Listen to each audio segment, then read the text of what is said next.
ভাগ্যের কি নির্মম পরিহাস! বিয়ের ১ বছরের মাথায় আমার স্বামী হঠাৎ মারা যায়। তখন আমি প্রায় ৭ মাসের অন্তঃসত্ত্বা।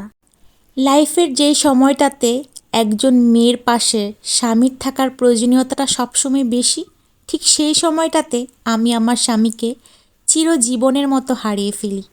কখনো কি ভেবেছিলাম এমন একটা দিনও আমার জীবনে আসবে? কিন্তু কি আর করার, ভাগ্যের নির্মম পরিহাস তো মেনে নিতেই হবে। আমার স্বামী মারা যাওয়ার পর আমি শারীরিক এবং মানসিকভাবে এতটাই অসুস্থ হয়ে পড়ি, যেটা বলে বোঝানোর মতো নয়।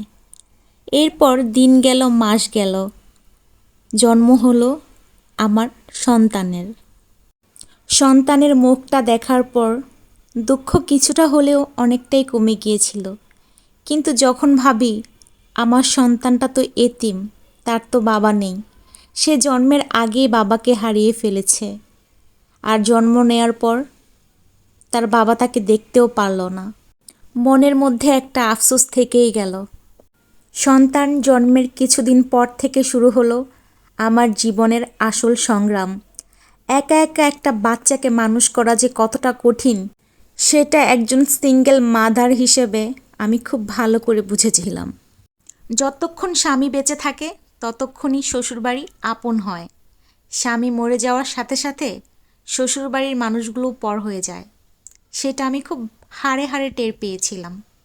সকাল থেকে রাত পর্যন্ত পরিশ্রম করতাম সংসারের জন্য, তাও আমাকে দুবেলা ভালোভাবে তারা খেতেও দিত না, এমনকি আমার সন্তানটাকেও তারা দেখতে পারত না।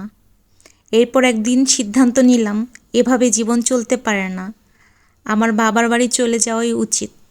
এরপর আমি আমার সন্তানকে নিয়ে আমার বাবার বাড়িতে চলে গেলাম।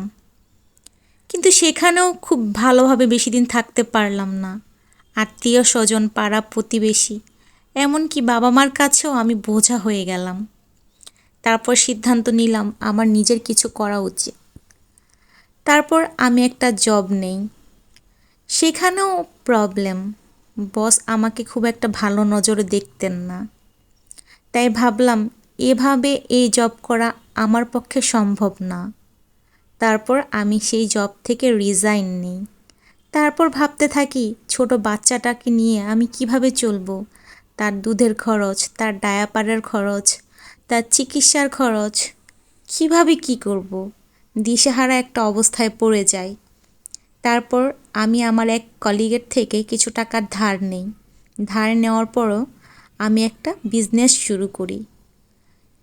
অনেক কষ্ট করতে করতে করতে করতে আল্লাহ তাআলা আমার দিকে একটু মুখ তুলে তাকিয়েছিলেন। বাচ্চাটাকে নিয়ে মোটামুটিভাবে ভালোই চলতেছিল আমার সব কিছু।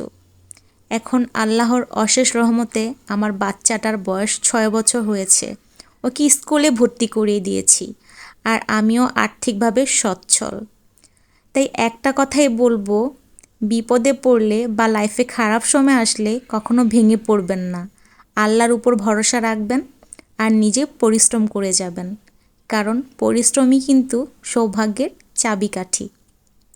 আমার এই ভিডিওটি যদি আপনাদের ভালো লেগে থাকে তাহলে অবশ্যই আমার ভিডিওতে একটি লাইক, একটি কমেন্ট এবং শেয়ার করে দিবেন।